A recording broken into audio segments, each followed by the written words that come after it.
because they have similar interests displayed. So now, yes, Sir Kazuo Ishiguro, by the way, he was knighted.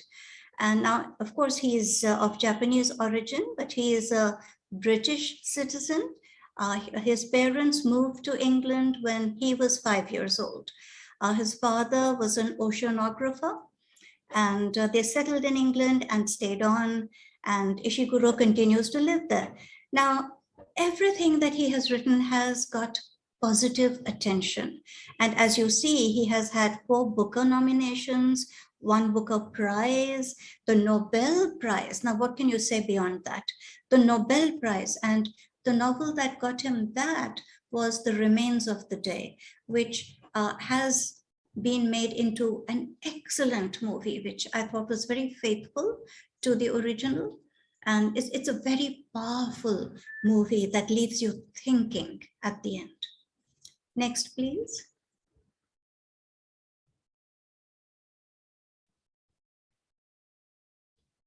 Yes, so these are the books that Ishiguro has written. He's also written 4 screenplays, some lyrics, and so on. Next, please.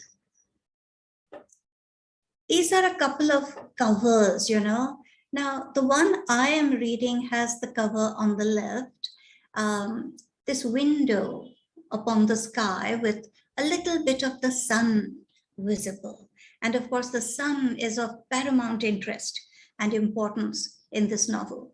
The other one is the cover of the Japanese version. Now, Ishiguro's novels have been translated into practically every language on the planet, some 45 languages or something.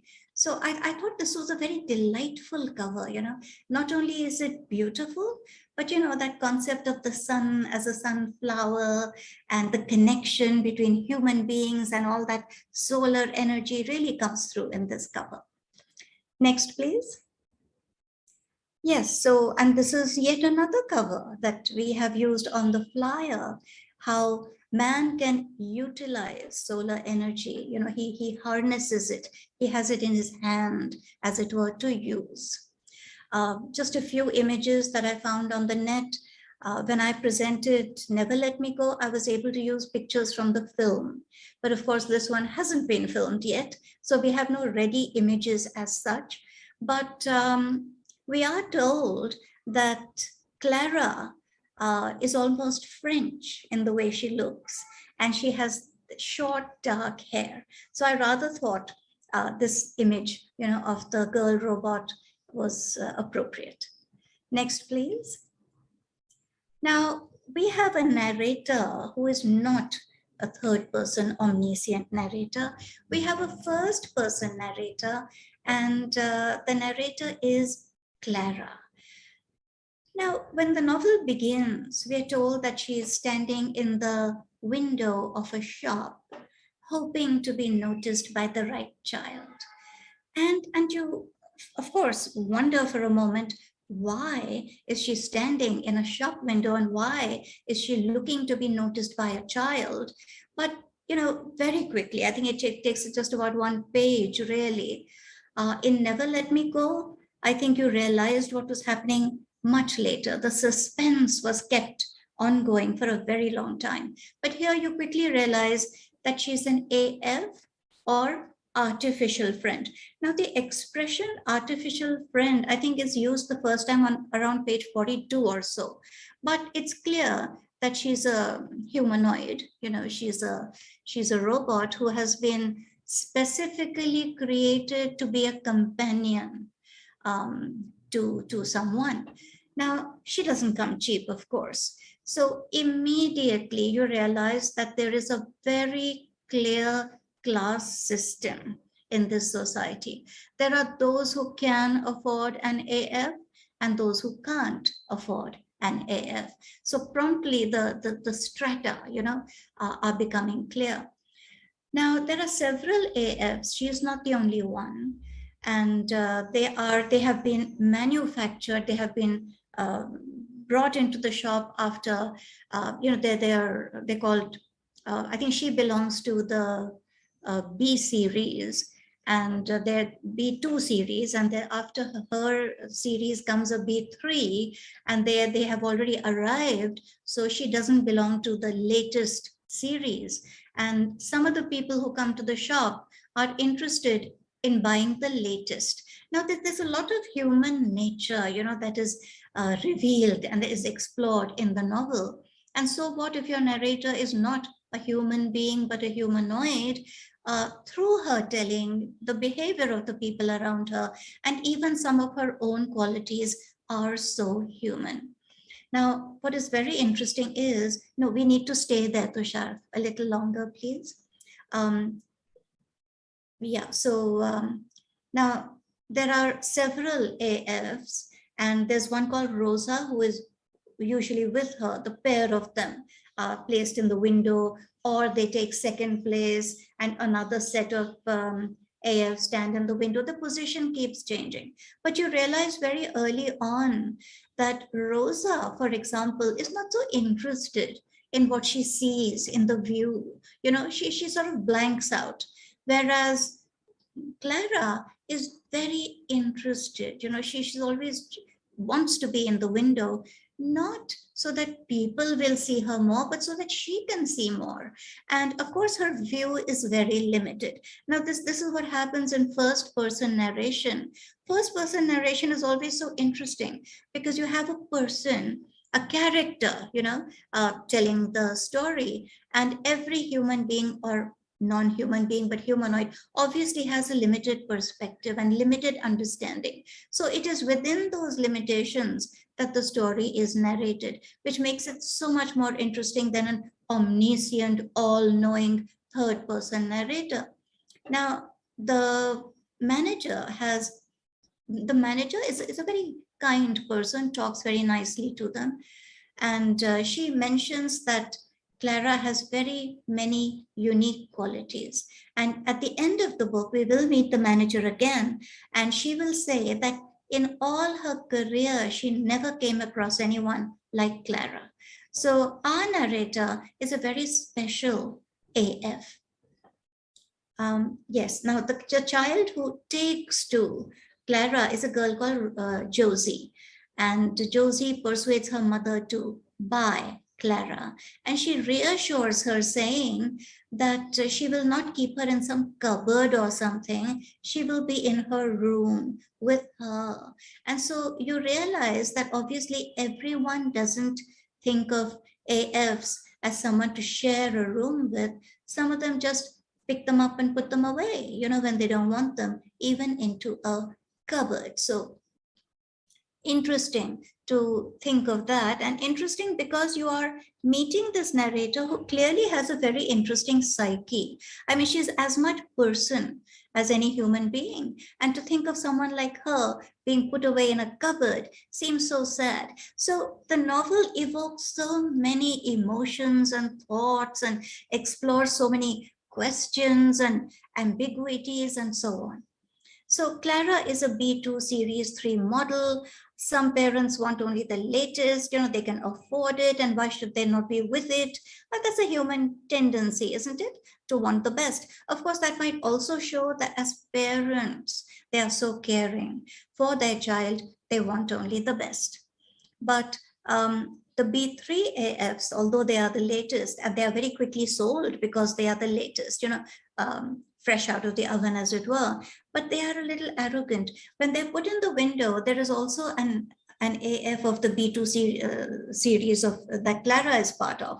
And he is trying to be friendly and sort of clue them in on what is expected of them, but they almost snigger at him. They're quite arrogant because they are a superior series. Every series that comes has been tweaked a little. So I think it's fair to say that it ought to be superior to the earlier series. I'm sure that is the intention, for sure. Yes, thank you. So now the AFs all know that the sun is where they get their strength from. And although one of the AFs reassures Klara, saying that even if you do not get direct sunlight, you will not be ill. But the fact is that those who are relegated to the storeroom certainly get lethargic and sometimes even a little sick. This is their belief. Now, I'm not saying that it is so, but this is what they believe. Now, what do they have to do except look out? Now, some like Rosa might notice a little bit, but they don't have the concentration or the curiosity to persist in observing and therefore drawing conclusions. Rosa merely, like there's a fight one day, and Klara says to Rosa, "Oh, do you see those men fighting?" And Rosa says, "Oh, no, I don't think they're fighting." And Klara says, "Yes, they are. Don't you see?" And she's about to point out the reason why, but Rosa has lost interest already. She's got that blank look. So some of them are like that, but Klara is very interested in everything that she sees. Next, please.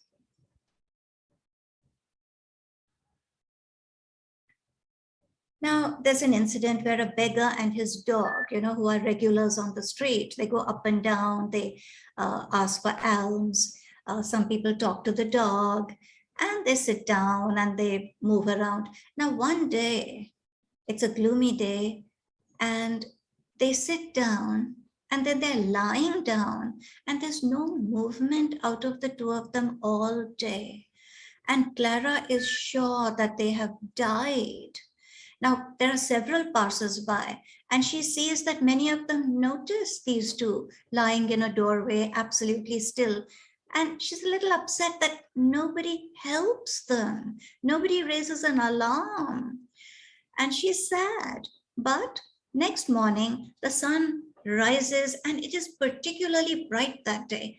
And what do you know? These two dead beings, as it were, get up, and they're alive and they're well.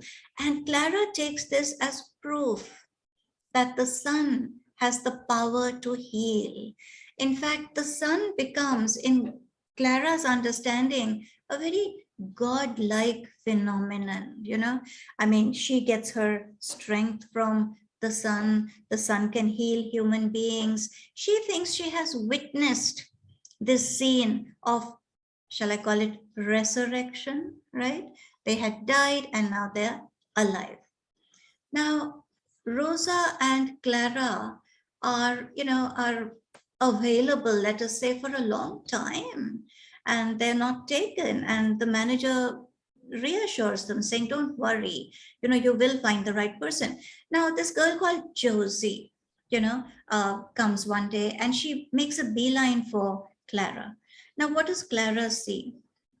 She sees this skinny girl, about 14 years old, who walks very carefully, as if each step involves an effort, and she's not terribly steady either.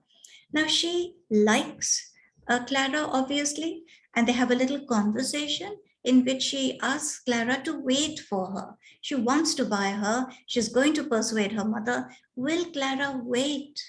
Now, the AFs have been trained to not talk too much, to sort of keep a vaguely pleasant mid-distance look, usually. But if someone directly addresses them, they can talk. So she sort of smiles and says, yes. But is it really in her hands to wait? I mean, she has made the promise and the manager doesn't like it. Then someone else comes who shows interest in her. And Klara gives a very limp handshake. And the manager knows what is happening. She feels she has promised herself. And therefore, she discourages that person from liking her, taking to her. And then she wonders, will Josie really come back? Because as the manager says, you can't trust children, or even adults for that matter. I mean, they may say something one day and they might mean it, but the next day they'll change their minds. How do you know she'll come back? So that wasn't a good thing to have done. But she does come back. And, she is taken home by Josie. And her mother is this sort of unsmiling person who gives a fairly, shall we say, sinister vibe. And again, let me say about Never Let Me Go has that eerie, sinister feel all the time. Whereas this book has it far less, to a much lesser extent. Now, what do we discover? We discover that Josie has been lifted, and she has a friend, a neighbor called Rick, who hasn't been lifted. Now, I wondered, what on earth does this word lifted mean? And frankly, the first thing I thought of was the X Files, about aliens lifting children. And I thought, good God, I mean, this is obviously not the same thing, but what could it possibly mean? Well, we find out soon enough. So Josie is nice to her, like she said, but this cannot be said of the housekeeper, who is hostile and doesn't mind showing it. Her mother is a strange person. Rick, who is a very nice boy and who's very fond of Josie, ignores her completely. He doesn't say hi, he doesn't say bye, he doesn't look at her, he doesn't talk to her. After all, she is not a person, right? She's part of the furniture. Josie is homeschooled. Now, they live in a rather remote area, and children who are lifted, I gather, it has to do, as you discover later, with some kind of intervention in their cognitive abilities, so that they become better, at cognition, so that they have better chances at doing well, getting into a good college, having a better career, and so on. So Josie doesn't go to school. She has classes on her, what Klara calls her oblong, which is, either a phone or a computer, laptop device, whatever. And she has excellent professors teaching her. Now, it's Clara's job to keep Josie company. That's about it. Now, these are lonely children. And I think loneliness is one of the themes, in the novel. Everyone is lonely. For example, Clara's parents are divorced. So there is just the mother. There is only one house nearby, that is Rick's house. He has a mother, but not a father. So Rick is lonely. Josie is lonely. The mothers are lonely. But what I found wonderful about Klara and about the concept of the AF in this novel is that they are not just ready, programmed, and that's that. They have the ability to learn. So, in her interactions, Klara is constantly learning. And when we discuss the difference between humans and humanoids, possibly, I mean, someone is bound to say, what about human sympathy? What about human caring? What about warmth?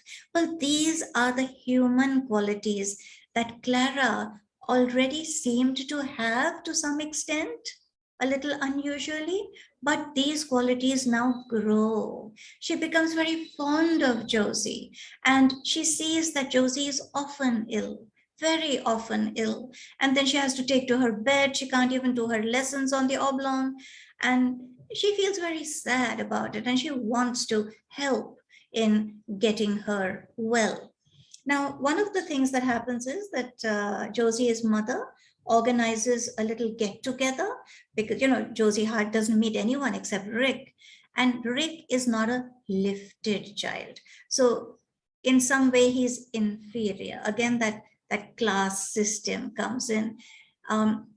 Parents who can afford to give their children that intervention to make them better, more intelligent, more capable, and those who can't. So Rick is not a lifted child. He's not a peer, he's not good enough company.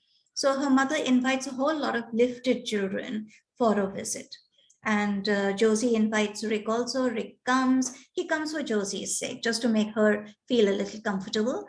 But those children are not nice to Rick. They promptly recognize him as a non-lifted child, and they are very taunting and mean, and Rick goes away. But also Josie, who is so fond of Rick, inexplicably, but then that's human nature for you, doesn't help Rick, She doesn't help either. And there's a little sharp comment which she could so easily have answered, but she doesn't.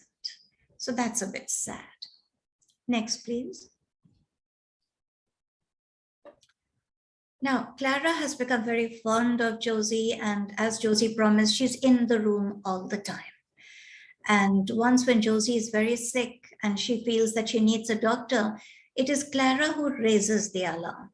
And she calls the mother, and the mother is very pleased that Klara has been so observant as to catch the illness, in the nick of time, so that they can get a doctor and they can start making her better. But in fact, it takes quite a while to make her better. And you realize that this illness is something that is the other side of the coin of that cognitive intervention. So this is apparently something which happens. Now, somewhere along the way, we learn that Josie had an older sister, Sal, who is now dead.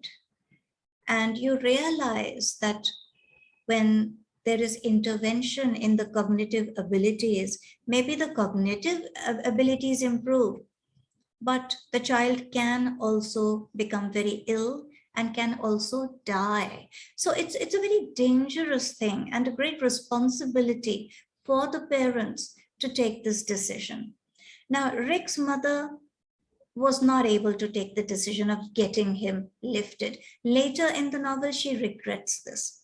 And you wonder, and it is talked about in Josie's house that Rick's mother has been very selfish. She has wanted to keep Rick to herself, which is why she didn't send him for it. And now he's at a great disadvantage because hardly any college will give him admission.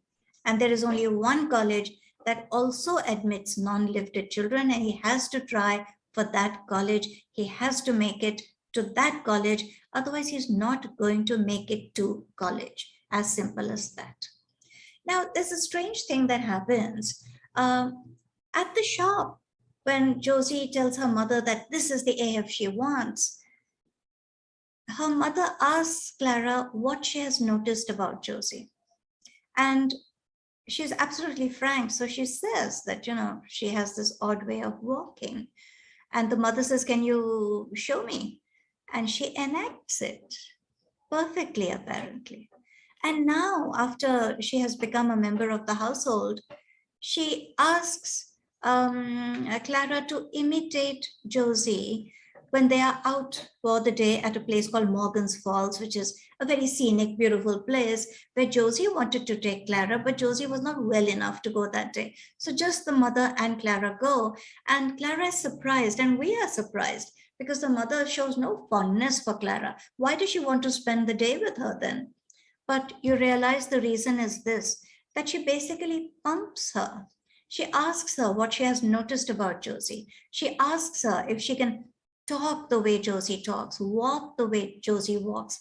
And this is, well, again, I have to use the word sinister. I mean, what is she up to? Next, please. Yeah, so Rick is, a very solitary child. He's an only child, and there's no one nearby, no house nearby except Josie. So she is his only friend. They have grown up together, and they're very fond of each other, and they have a plan. Now, the plan basically is something like getting married, ultimately, but being together for the rest of their lives. That's how they look at it. Now, Rick's mother doesn't go out. She has no society, is the way Klara puts it. And she wonders why, why did she choose to be so reclusive? Now, Rick tells Klara one day that Josie had an older sister, and he swears that he saw her with the mother 2 years after she was supposed to have died. Now, this is really weird, and it really throws you. You don't know what to think. Next, please. Yeah, so now Klara has never been outside. She has been in the shop, and she has been in Josie's house. So one day Josie says, oh my God, do you mean that you've never been outside anywhere? Then we have to take you. So she takes her out, and thereafter sometimes when she is busy, she tells Josie, and when Rick comes to visit her, she tells her, why don't you go outside? So now Klara gets used to going outside on her own. Initially, she's quite bamboozled, but she's very logical. I mean, this is artificial intelligence after all, very rational, very logical. And she sees the house that must be Rick's house. She also sees that the sun, the setting sun, seems to set in a certain low-lying building at a distance. And later she asks Rick, and he says, "Oh, that's Mr. McBain's barn." And she thinks that that is the sun's resting place. That's where he goes, at night to sleep, as it were. So one day when Josie has been ill again and again, and she's worried about her, she decides to ask the sun for a favor. And she makes her way to the barn. Although the grass is so tall there that she can barely do it. Now, Rick has been watching her and he wonders what she's up to, but he wants to help because she has said that she wants to do something for Josie. That's where she's going. So he's hanging around. He would love to help Josie in some way. And he carries her on his back and they get to the barn. Then, however, she says she wants privacy. So he has to go away. And she prays to the sun. She says, "Please heal Josie." And like we human beings do, when we pray to God, I'm making that suggestion here, we often offer something like, "Dear God, if you give me this, then," now in the Indian context, I will say, "I will do so many fasts," or "I will give up eating ice cream," or, something of that sort. So she offers to rid the world of the pollution that she is sure the sun hates. Now, when she was in the shop, there was this machine which had cuttings written on it. Some kind of machine, it's never explained what it does. But wherever it goes, it is parked there for a good 4 or 5 days while it does its thing. And it spews out this smoke to such an extent that Klara cannot see sunlight at all. All she can see is smoke when she's in the shop window. So she has decided that this is the source of all pollution. The sun hates pollution. If she can do something about the pollution, the sun will be grateful and he'll do something for her. At the same time, Rick has been trying for admission to Atlas Brookings College, which is one of the very few colleges that even consider children not lifted. And now, towards, I think it's 2/3 of the book go by before you're told that this is genetic editing. Okay, so a child is given for genetic editing so that the child gets higher abilities and therefore can go to a very good college and therefore have a good career and therefore be successful. Now, this is another mantra of our modern world, success. Everyone wants success and everyone wants the wealth and the attention that comes with it. Now, yeah, so Rick tells Klara that he swears he saw Sal 2 years after she was supposed to have died, and he doesn't know what to make of it. And this mother is a very weird creature. Next, please. Okay, now here's a very disturbing thing. Josie's mother. Now, I've written mother with a capital M because throughout the novel, Klara refers to her as mother, her name is Chrissy Arthur, actually, and we hear that, but Klara always refers to her as the mother. So she has organized an artist to do a portrait of Josie. And Josie has not been able to go for sittings because she's been so ill, but now that she's a little better, she is to go. Josie's father, Paul Arthur, was apparently a very excellent engineer who was doing cutting edge work, but who was substituted, and we presume substituted by a robot, right? Now he is also to come, and the housekeeper expects to go. She used to go for other sittings, but she has been told that she is to stay at home and Klara is to go. They also give a ride to Rick and his mother. Rick's mother has organized an old friend, has contacted an old friend who is influential, and she hopes that Rick will impress him and help him to, and he will help Rick to get admission into that college that we talked about.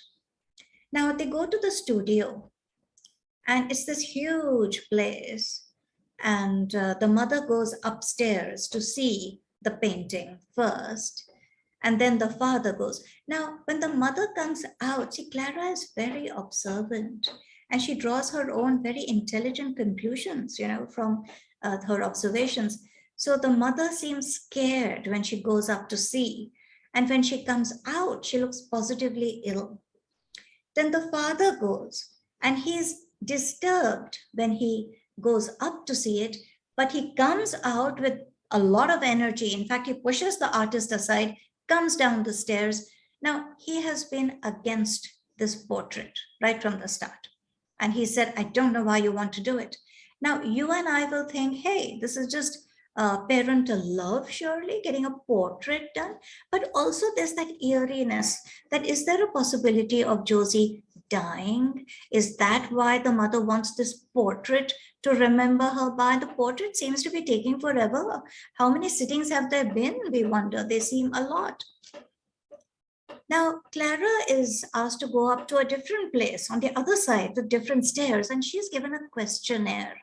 Now, the questionnaire is all about Josie, to test how far she understands or has seen the various facets of Josie's personality. And she goes up. Now, her abilities are so great that with only half her mind, she can complete the questionnaire. But with the other half of her mind, she's listening. And she decides, when she finishes the questionnaire, she decides that she needs to go and see this painting herself, because the father is talking in very angry tones. And he says, stop, I never wanted this and I don't like it, and so on. So now they're so busy arguing that they don't hear her moving down the stairs, up the other stairs to go and see the painting. But when she finally goes, and Josie, by the way, is told that the artist does not believe in the subject of the portrait seeing it until it's complete. So she's accepted that. So Klara goes and looks, and she is shocked to see that it's not a painting at all. It's a sculpture, or rather, it is the body of an AF. So the mother's plan is, she hopes that Josie will get well and will get into one of the good colleges and do very well and be happy ever after. But in case that doesn't happen, in case her health does not improve, in case she dies, then she will have an AF who will take the place of Josie, who will be Josie. And we gradually understand that what she has in mind is that since Klara understands Josie so well, Klara's mind will be put into that body, and she will become Josie for the mother. Next, please. Next, please. Right. So, and it is Klara's incredible understanding of Josie's being, the person that she is, that makes the whole thing feasible. Her father does not like the idea, but her mother says that it was so devastating to have Sal die. And I think we can infer that she must have died as a result of the same intervention. She also got ill. Now, it seemed to me if one child had not done well with that intervention, with that genetic editing, why offer your second child for the same thing? But the mother says, how could she deny her second child the opportunity she had given the first child? How could she deny it? So you see how important it is to society in this novel. So the father is angry, and the mother needs, Josie is obviously upset seeing all this fighting around her. And the mother tells her husband, ex-husband, to go away, take Klara away. She needs to talk privately with Josie. And so they drive around, and Klara realizes they have driven into the neighborhood of the shop where she has come from. And though the shop itself has closed, it's not there anymore, but she sees that wretched machine, the source of all pollution. That's how she understands it. Now, you will remember that Rick had done what, had helped Klara by carrying her on her back to the barn, although he did not understand what she meant to go and do there, because he believed her when she said it was to help Josie. Now, similarly, Paul also is willing to help her because he believes, he has the faith that Klara really, sincerely wants to help Josie, and he will do anything for his daughter. And so he agrees to help her. Next, please. Now, he was, as I said, a cutting edge kind of engineer. He's very, very smart. His wife is very angry, that he was substituted. But he himself has taken his new life very calmly. In fact, he says he's better off in this new life. Now, we're told that he lives in a community. Now, all these expressions are very puzzling initially, and you have to literally puzzle them out. So in a community, what does that mean? So obviously in a group of people who have also, like him, been substituted. Now, he thinks that he's living a more natural life. But the wife thinks of him now as a loser, someone who couldn't deal, who couldn't do anything when he was substituted. He couldn't find anything else where he was still relevant. And this makes you think of the future, And of course, this is a futuristic novel, and slightly dystopic, of course. I don't know if anyone has written a utopic futuristic novel. I think they're all dystopic. So the father doesn't ask too many questions, because Klara says, it is of the essence that this be done quickly, because she has no mobility. She can't come to the city on her own, but they happen to be there. The machine is right there in front of them, and she needs to destroy it. And the destruction of this machine will help Josie. Now, that will help Josie, that's the buzz. And he says, okay. And she says, look, you're an expert engineer. How can I put this machine out of commission? And he says that I know this machine very well, and even a tiny quantity of this PEG9 solution will render it useless. It will never work again. And she says, okay, now how do we get that fluid? And he says that, to my understanding, you have some of that in you. And they come to a consensus where they decide that he's going to make a little cut just at the base of the neck and take out a little of that liquid. And he says he doesn't think it will impair Klara's functioning in any way if he just takes a little bit. Okay. Now, how little? Because apparently she has 5 ml. How much of that does he take? We don't know. Now, that operation, as it were, is not described. But next thing we know that it's been done. And when they go back to the mother and the others, now Rick and his mother are there and everyone is together. Klara can't see so well. She can't make out, I mean, a person crossing the road looks to her like 2 cones.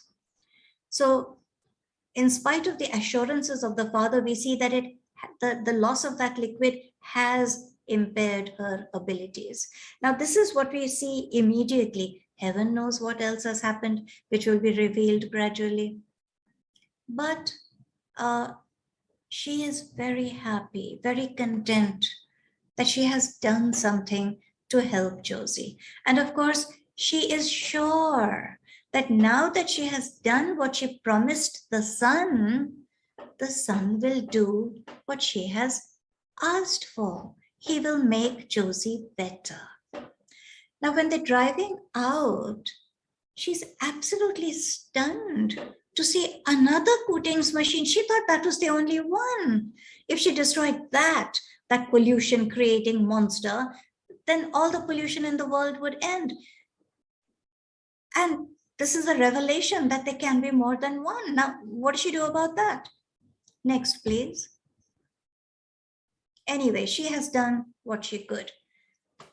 However, Josie only gets worse.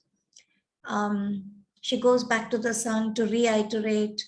Rick again helps her. Now, after the second prayer to the sun, oh, the change is amazing. The next day, the sun is bright. And Klara is so happy. She thinks maybe the sun has answered her prayer. And she goes to Josie's room and she sees that Josie is asleep with the bedclothes covering her. And the housekeeper is pulling down the blinds because it gets so hot with so much sunshine. And Klara says, no, put up the blinds. Open the windows, open the door. Let as much sunshine come in as can. And Josie is also a little bamboozled, like, why is Klara saying this?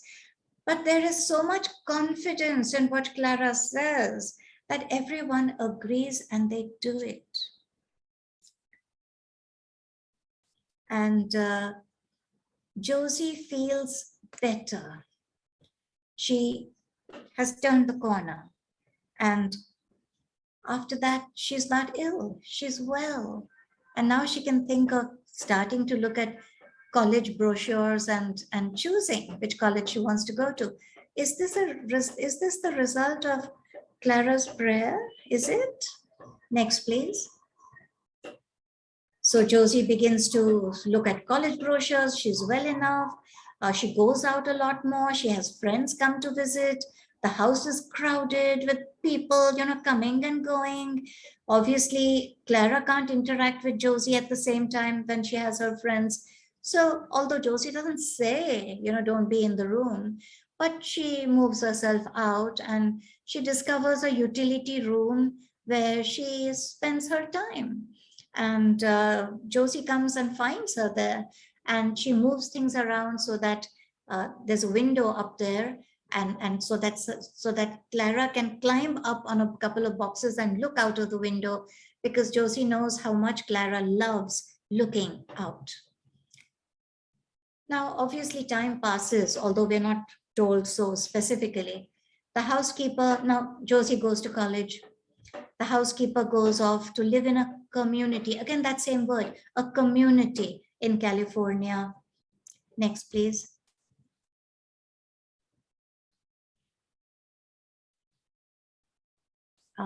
Tushar, next, please. Thank you. Now, Mr. Kapaldi, that's the artist, comes over one day and he says, people are talking about AFs. They're not sure if it's such a good idea. Of course, they have been magnificent. I mean, people can see how they're what shall I say, the decisions they take tend to be correct. They are very sound in the advice they give their children. But it is not fully understood, how an AF functions. So he wants to do some reverse engineering, because what makes an AF tick is literally in a sealed box. So he says, I want to open some black boxes to learn from them. And this is a preposterous idea, absolutely, because Josie has gone to college and Klara no longer functions in that initial purpose, as was. He thinks that he can just open her up and do some experimentation, and what will happen to her? But luckily the mother refuses. And she says, Klara deserves her slow fade out. Next, please. So now we wonder, what is the shelf life of an AF? What is the lifespan of an AF? And the next scene She is sitting in the yard. All right. Now, Klara tends to use these capital letters as if it's a place, in the yard. Her memory is playing tricks on her, different memories are kind of getting mixed up. But if she concentrates, she can separate them. So she feels she's still mentally okay. She can separate the memories. There are some other AFs also sitting around, but she doesn't really feel like joining them. I mean, she's not looking for company. She cannot move, so she can't actually get up and go there, even if she wanted to. But she can move her head and she can see them. She also sees the manager of the shop where she was approach. And they're both very happy to see each other. And she does recognize the manager. And the manager asks her whether her life has been happy. How was it at Josie's? And Klara has only good things to say. So the manager says, oh, so you had a successful home. And she says, yes, she has no regrets. She's happy that she's done her job well. And the manager says she's so happy because she always thought Klara was the most special of all the AFs. She never had an AF like her. And luckily, her experience has been better than Rosa's. You remember Rosa was with her in the shop window. And, Klara begins to ask and she says, oh, never mind. So clearly, Rosa hasn't had a happy life. And of course, it all depends on the humans, how they treat these humanoids, right? Next, please. Okay, so what are the themes? I'm sure you'll have some additions, to put in. These are the ones that I came up with. Friendship, love, caring, good parenting, and humanity. I mean, what is it that separates humans from robots? Is it humanity? And then what comprises humanity? What are the qualities? Because I absolutely see some of those qualities in Klara. So how does she get them? Is it by being with humans that she absorbs those qualities? And can we therefore, since this is only the beginning of artificial intelligence and making AFs, can we then hope to create more empathetic, more emotional, more human-like humanoids? Is that where we're going? Then in our society, the importance of success, which inevitably leads to a sense of class. There's no escape from class. I remember I met someone from China, and many years ago, this is when I was, many years ago when I was in college. And I said, so, and of course, everyone is equal. So I guess you all have the same kind of house and the same kind of, and she said, no, not at all. In fact, she said, my brother has become, I forget, some kind of pilot. And so he's a class A citizen. And she was so proud. So even in that communist China of those days, there was still class. So maybe human society cannot avoid class. Loneliness of each individual. Of course, this is a theme which in the age of modernism, pops up all the time. Every human being is lonely. And what can we do about it? Now, these artificial interventions, AFs, genetic editing, are they good? Are they bad? Are they worth getting into? Should we really steer clear of them? What is it? Now, some reviews talked about the fascistic leanings and fascistic comments in the novel. So I was a little hazy about this, quite frankly. So I'd be glad if you could fill this in for me. But the father does talk about his community arming themselves against other communities. So what does that imply? What does it imply? What's going on? So are there these, what shall I say, these right-leaning, well, it's happening all over the world today, isn't it? I mean, countries are closing doors, building walls, deciding that this is the part of society that is right and good and should be here and the others should not, and all that. So that's happening. So is it a hint of that we're seeing? Now, when the father says that the world he lives in spite of all this, arming themselves because there's danger from other communities, still it is a better life than his wife is leading, because he says, you know what's going on in your world, and the mother can't deny it. So although we are not given an image of what is going on, clearly there is discontent, aggression, violence, and all that, discrimination in her world as well. And probably more than just the lifted and the non-lifted, more than just that. So those are the thoughts I had while reading this book. Can I open it now to everyone? Please have Mohini, thank you very much. Okay. Everyone thought so. I can see the people who thought that so. Runa has got a big smile on her face. Anyway, coming back to it. Well, what is the first time in sci-fi that this is not a sci-fi book, but leading to that, in a sci-fi book, I have never seen this, or they say that robots, or whatever you call them, have a heart, have some kindness in them, a feeling of good cheer. But this here is the first time I've seen this kind of thing happening in this. So that's the unusual part, and I'm keeping my fingers crossed that this really comes through, if it ever does come through. Okay. Well, you know, Asimov said, if you remember, that robots would never harm human beings. Yeah. No, he didn't say that.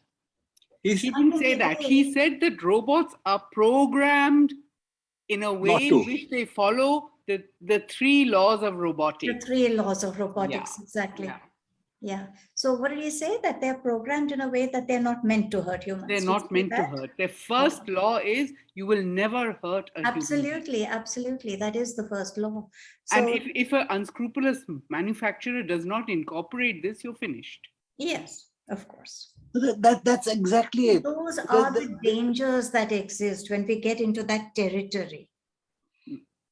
So, in fact, it's a pleasant thing to feel that, okay, we all got a little bit of a glitch up in our throats to see that the AF doesn't really win in the end, but she's given something of hers to someone she loves, which sounds a very good thing. Okay, everyone, now please talk. There's Runa.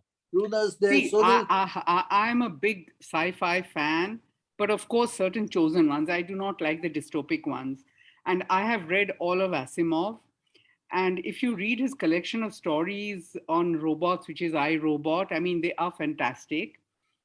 Where he explains, I think, more than anyone on a scientific basis, and he is a scientist who sort of does it, he shows a world where you can coexist with robots without, feeling scared, etc. Now, this book, from what I understand, I haven't read it, but it seems to me like a mirror. Because the AF is becoming almost human, has human emotions, it's a mirror, of human beings. I mean, you're confusing, when you say that Klara should be allowed to fade out. Obviously, it's old age, it's isolation, and some have good lives and some don't have good lives. I mean, how is it different from humans?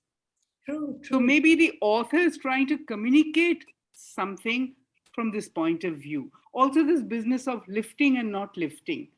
I mean, here is Klara who gives something of herself to help something which probably is not related anyway, but she makes a sacrifice and suffers in the process. Just like the lifting of Josie affected her health. So I see a lot of mirroring here. No, that is true. And because, see, the AFs do learn from their experience. Yes. And that you see right in the beginning of the book when they're in the window or behind. Some of them are arrogant, some of them are snide, some of them are helpful. One day, Klara sees the sunlight at her feet, and she reaches down to sort of mop up the sunlight, you know. And Rex says, who's standing next to her, he said, "That was greedy of you, Klara. Now I'm feeling a little ill." Now, and she feels so bad that she maybe took away sunlight that was meant for somebody else. So you know, here, the question here, I would say, from the author's side is, if the AFs become so intelligent that they can feel and duplicate human beings, what's the difference? What's the difference? What's the difference? True. But their perspective, now Clara's perspective is very, very limited, as is every human being. So you know, this mirror thing that you said, I like that. I like that comparison, because the limited perspective is there. Of course, with her, it's to a very, very great extent, but every human being has a limited perspective. Every human being is constantly learning from experience, and where may or may not choose. It's a choice. Very true indeed. So the book basically raises, you know, questions which are very relevant to us and our world. I would also like to mention one more thing. You know, if you're talking of this world of sci-fi, if you are a Star Trek fan, which I was, and Star Trek talks of AIs, and there is that great robot, and they're very rare because they learn from experience, they have memories, so you have this whole relationship between the captain of a spaceship and his first officer. He becomes his lieutenant, that Data, you know, in Star Trek. So Data's one desire is to become more like a human. So he starts appreciating music, he starts doing this, he starts that, he paints, you know. So and you know, the whole series follows this development, and there is a very close bond between him and his captain. You know, it is like a blood brother. Like a and finally Data dies saving something, because there is a revolt of the robots in the final series, and he leaves a legacy behind, because by that time robotics have become so advanced that there is a clear division. There are some which turn rogue and some which stay okay. You know, so that kind of scenario is envisaged. I didn't follow that because I found it too heart-wrenching, frankly. It's on Netflix with that Patrick Stewart and all. But I found the whole exploration of AI and robots and the ethical ramifications very intelligently explored in this series. Which is why I liked it. And that is a very, very problematic and interesting area. Yeah. So I think. Thanks, Rona. Thank you. I think Indu wants to say something. Yeah. Indu? I found it fascinating because it reminded me of years ago in the 70s when we were teaching E.M. Foster, in which he tells us a short story called The Machine Stops. And there it is the same qualities, how much of human emotion is shared with the machine. And when the machine is dying, you know, it has a life. That is when it seems the machine is also crying. And all these things suddenly came to my mind when Mohini was discussing this particular book. And I think whatever happens, man will try to share emotions with the machine. And the machine also is capable. It's capable of sharing because it evolves. It has compassion, like Klara has with Josie. Well, I think that is the crux of the novel. The crux of the novel is Sonapa. Yeah. That is the relationship, which is very complex. And how much of it is real, like Star Trek, how much is being imbibed. And man is still pushing the frontiers. to see at what stage will the machine be just like man. Unpredictable. Unpredictable. So that maybe. substitution then can That's what, yeah. I That's think what Latika call wants to say something. all the ideas coming from here. Right, right. Thank you. I think Latika wants to say You, something. Yeah, thank you very much. This book reminded me of a Japanese film I had seen a few years ago. Unfortunately, I don't remember the name of the film, but I do remember the plot. Very simple. A man comes home from work, enters the house. Hi, darling, I'm home. And from the bedroom comes a sound. Yes, darling, come in, meet me. He goes inside. They meet. The woman is lying down on her bed. It takes us a little while to understand that this woman, who looks absolutely like an ordinary woman, she might be his wife and so on, is not. She is artificial. This woman does. Now, why I'm telling you this is it could have another, you could have another viewpoint, on something, the creation of artificial, humanizing of artificial friends. She does everything for him, absolutely everything. She shops, she talks, she has sex with him, she cooks for him, everything. And then what it leads you to ask yourself is, so when he gets tired, then what? Chuck her, get another one. Yeah. So there is a lot of cynicism in this also, because after all, it's an artificial thing. She might act like a human, but she's not a human. But chuck her. Solves the world's problems, no? Yes.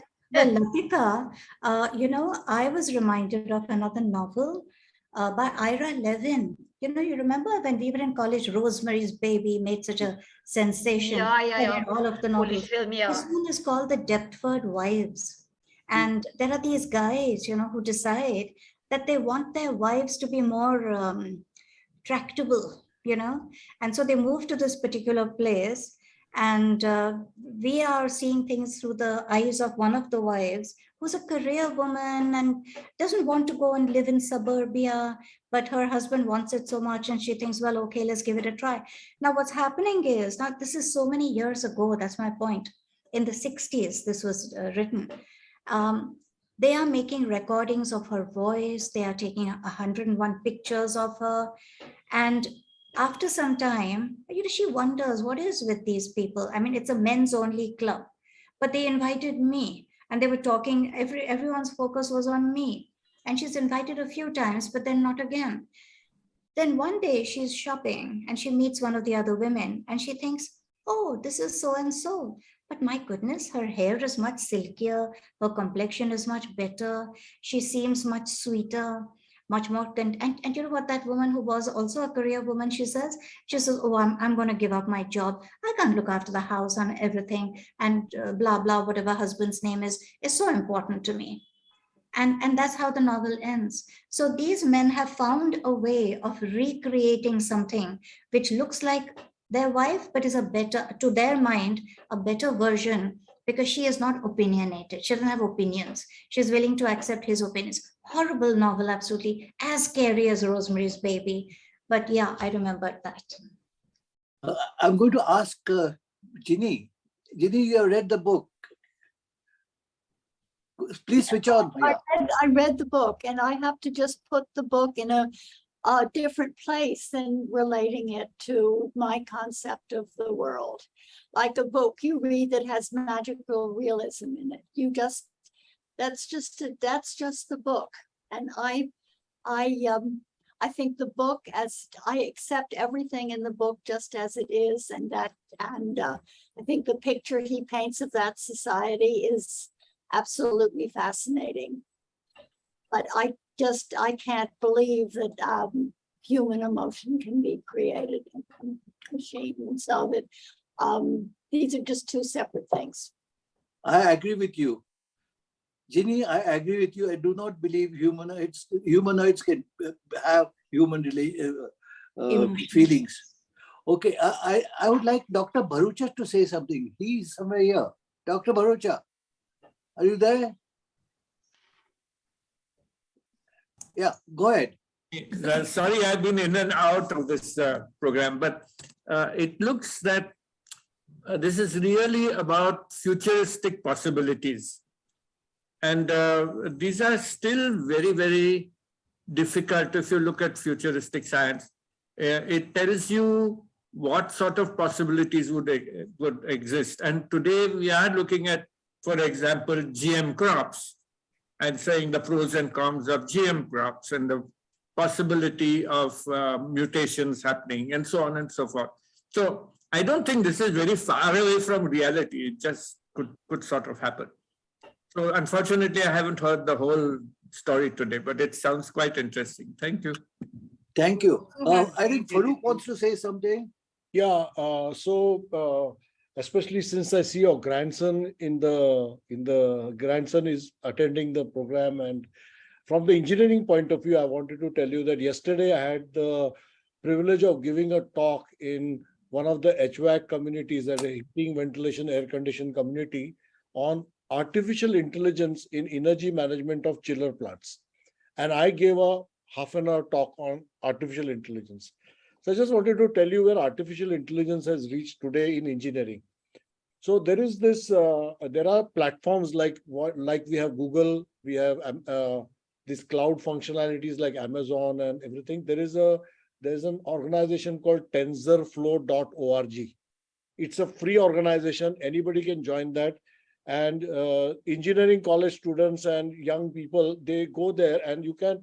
So basically, artificial intelligence is that you collect a large amount of data, put some machine learning algorithms on it, use some multivariable polynomial functions, which I explained yesterday, and the chilling water system starts being made into a digital twin in the controller.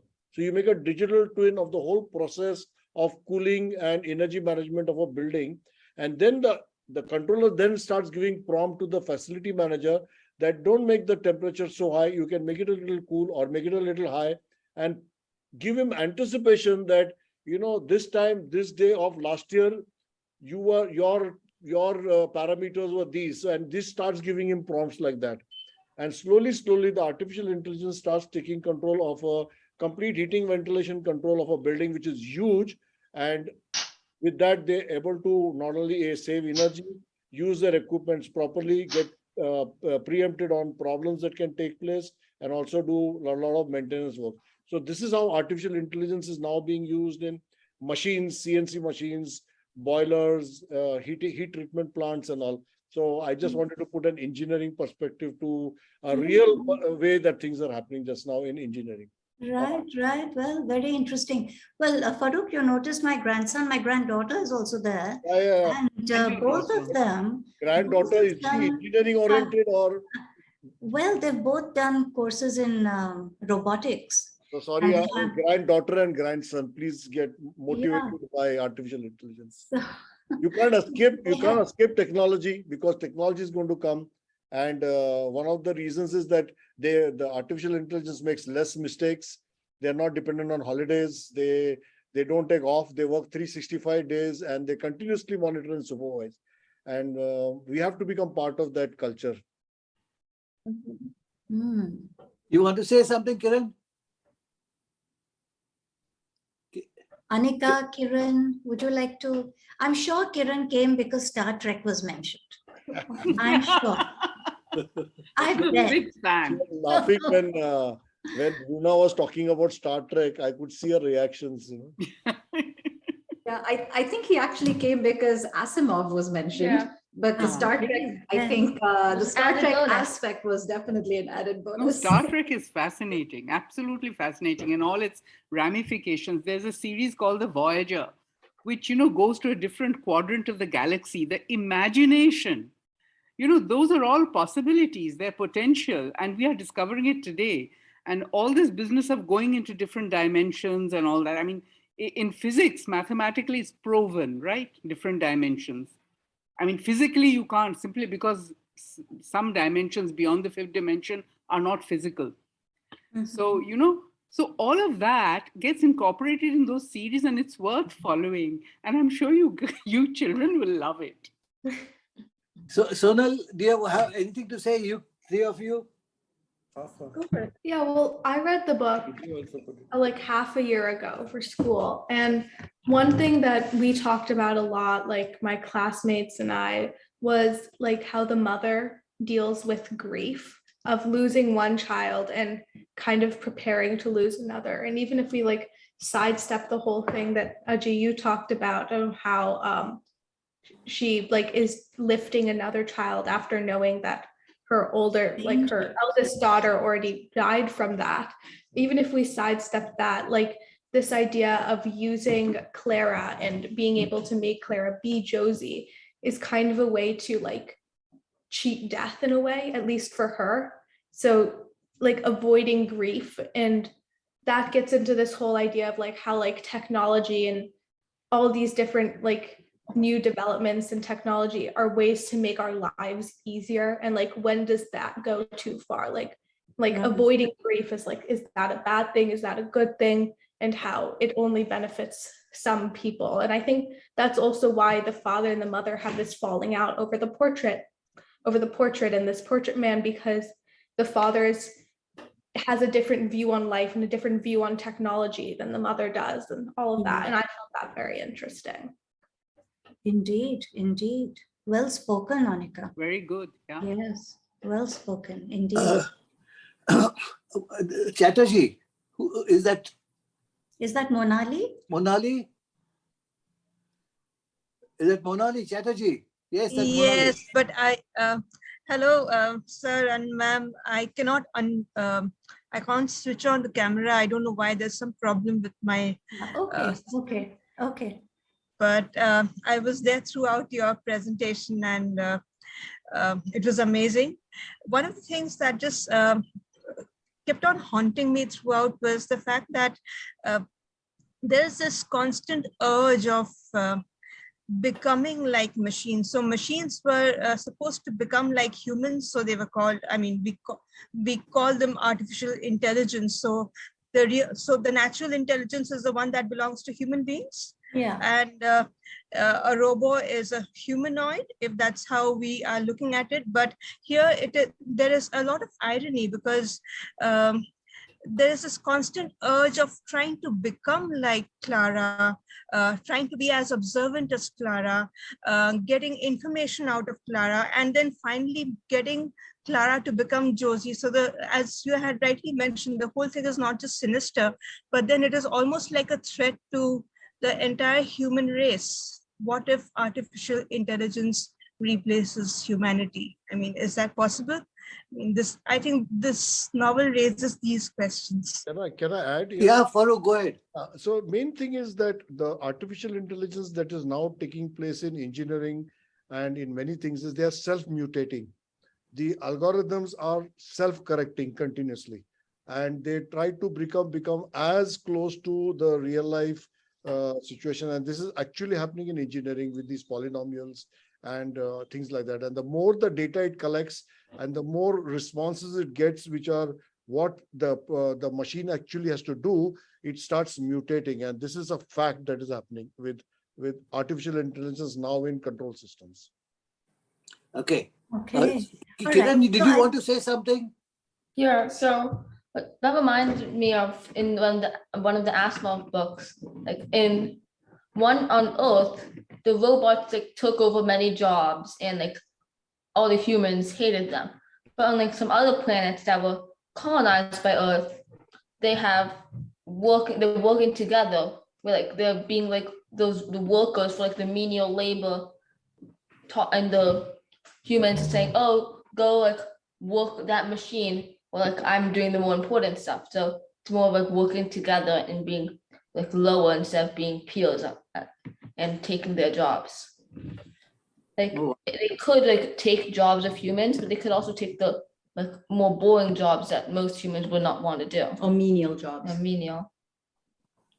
Okay. Yeah, but in this novel, the father has been substituted, and we're told he was a cutting edge engineer doing such amazing work, So, Kiran, I thought of it like that. Yes, of course, the repetitive jobs, the repetitive things, of course, computers and robots could handle very well. But it's a little, disconcerting to hear that even this cutting edge guy was substituted. Mohini, when there are what you are talking about replacing manual jobs, what happens when there's a humongous process plant, when there are so many variables, it's impossible for a human being to keep track of them and do the things. And that's where the computing power of very high-speed microprocessors with these algorithms are doing a much better job than humans. I can imagine. Only we have to accept it. This is going to happen. Yeah. And it is now the next generation who have to understand that they have to become meritocratic, more intelligent, and be able to create, because this is a reality. People want, like Barucha said about GM crops, people want better productivity, higher outputs and things like that. And human beings have a limit when they do repetitive jobs. When there are so much data and varying so fast, only a computer can do that, Yeah. Okay. So can I just say one thing more, then we'll wrap up? Yeah. I just wanted to say that I was moved by Klara's selflessness. And I don't know if any human being can be as selfless as she was, as she shows herself, to give away some of her life fluid, right? On the say-so of this man who doesn't know everything, obviously, that he doesn't think it will harm her, and be so willing and not even regret it afterwards, because she has helped Josie. How much more human. I mean, this is something it's a human quality which humans lack, but this humanoid has demonstrated it. I thought it was amazing. I think, let's wind up more. Yep. I think I want to add something. Okay, let me add this. I think this is what I like about a group discussion, where everyone has some part to say and see what the others are doing and listen to it carefully. And some people say things which are not with you, but differently. But that's how you learn more and more. And it's a huge learning process. To me, the book club is just that. It learns, opens out your mind. That is the point. Farooq, thank you very much for doing all this. This has been a wonderful session.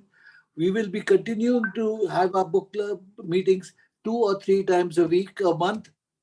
Correct, Mo? Twice a month.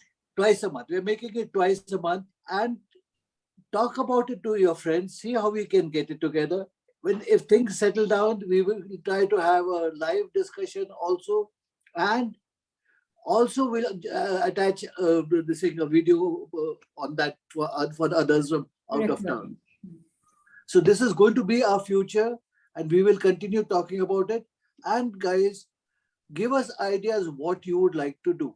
Give me a little note saying that ye karna hai, wo karna hai. I would love to hear from you. Okay then. Right. So let me just say. You're the one I have to thank you. Thank you very much. Beautiful presentation. A little help from your husband, I think, but thanks a lot to him too. Okay, Mo. So I just wanted to say that our next discussion will be on the 4th of September, Top Dog Underdog, a play by Susan Laurie Parks, presented by Dr. Prabhanjan Mane. All right, that's on the 4th of September. And so I have, by the way, this is a play that I did not know about. So I thought maybe others would not know about it also. So I, of course, I'm sort of a computer illiterate person, but a student of mine has found a PDF of the play. I asked Dr. Mane and he said, no, there's no PDF, I'm sorry, and all that. The book is available on Amazon. But the student of mine, within 15 minutes of my asking her, sent me the PDF. So I'm going to post the PDF, folks, and please, everyone, do read it and come for a discussion on the 4th of September. Thank you so much. Thank you all for coming, for speaking, participating, being interested. Thank you so much. Farooq, go ahead. Next Saturday, we are having a program of Mr. Ramesh on light action war. that is on the war movies made in the Indian cinema in the last 50 years. Ramesh is a good friend of Satish. Next Saturday, we have that program. And next Monday, we are having a program on Gopichand Narang, the person who got the Gyanpith Award and who expired in June at the age of 93. Hindu who was born in Balochistan, who learned 5 languages, Pashto, Hindi, English, Urdu, and one more local Baluchi language. And he became the one who brought Urdu language to the topmost level. He was awarded the best award, I forget the award, in India and Pakistan. And we'll be portraying him or doing a program on him on next Monday. So this is the 2 programs that we have this Saturday and Monday. We'll be posting the invites on the group. Thank you all. Thank Okay, you, then. Good and night. bye-bye. Bye-bye. All the best. Happy reading. Thank you. Bye.